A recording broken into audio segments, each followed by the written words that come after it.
Welcome. I'm Richard Hosnote of Wisdom Inspired Life. This is another episode in an occasional continuing series on the challenges of living a wisdom inspired life. So, why do I spend time on the challenges? Well, first of all, the ability to live a wisdom inspired life is extraordinarily rewarding and valuable. I have a number of previous episodes articulating the benefits of living a wisdom inspired life.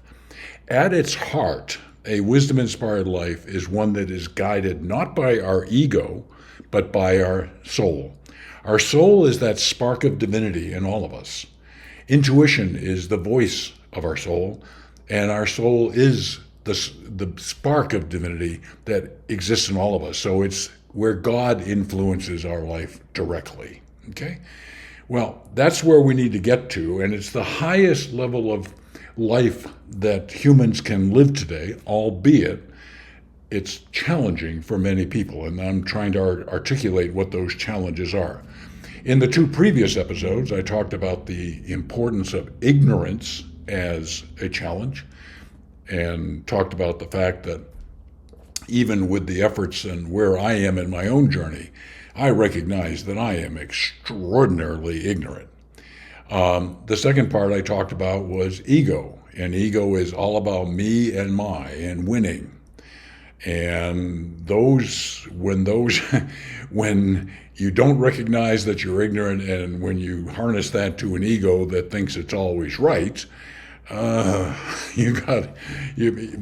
is going to be challenging. I'll leave it at that. So in this episode, I'm going to be talking about two elements that kind of like the reverse of each other.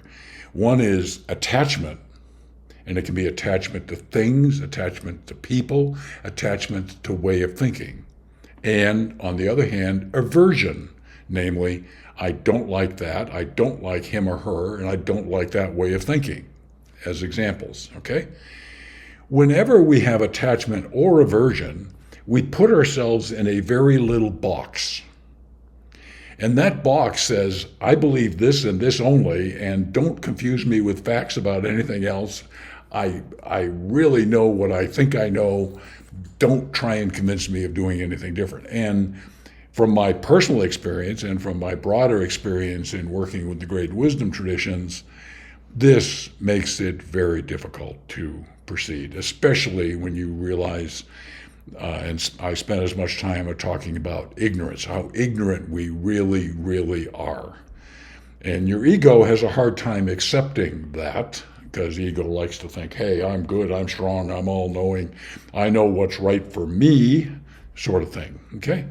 So those combination of things make it very difficult to move forward.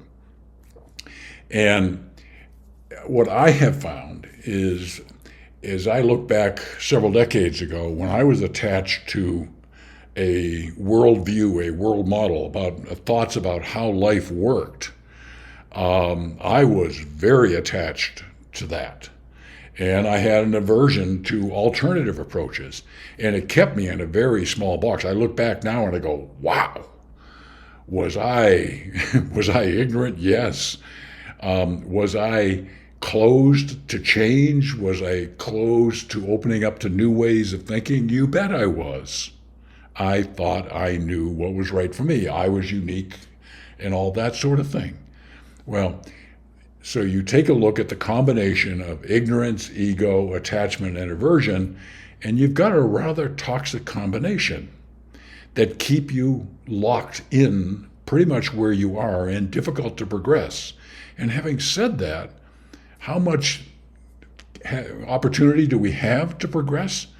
It would be mind-blowing to most listeners to this how much we can grow and change in spectacularly positive ways. That's what a wisdom-inspired life is all about. When God is directly speaking to you and guiding your choices instead of your ego, major changes come in your life. Okay?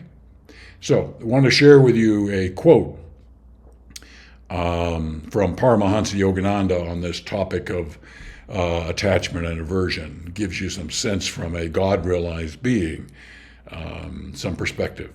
Quoting, man's ignorance distorts his sense of right and wrong, good and evil, and creates in him the dual opposites of likes and dislikes. He is attached to what he likes and avoids what he dislikes, rather than exercising discriminative free choice and following what is truly right and best for him. And I should also add him or her. Okay? Okay. Ignorance distorts our sense of right and wrong. It leads us to attaching to certain ways of things and having an aversion to other ways of things. It keeps us locked in a fairly small box. When I look across my life and the amount of personal growth that I've been able to experience in this life, I am so appreciative that I've let go of attachments, still have some I need to let go of aversions, have more of those that I need to let go of. I got all that on the progress in there. Recognizing my ignorance, working every day to let go of my ego and replace letting my soul guide me day to day, minute to minute, where I become a servant for humanity, which is what Wisdom Inspired Life is for me, bringing these messages to you, and a way of helping people wake up and understand the wonderful possibilities of love and joy and wisdom that you can experience during the course of your human journey. Okay, I recognize I'm a little bit more excited about this topic than I have been about many, but I think it is that important. So I hope this has been helpful to you. These are the challenges that you face. Please go back and look at the episodes on the benefits of a wisdom-inspired life. Look at those two kind of together, and I think they will produce a good balance for you. I'll be back in a future episode talking about a little bit more about the challenges of living a wisdom-inspired life. I hope this has been helpful to you, and thank you very much for watching it.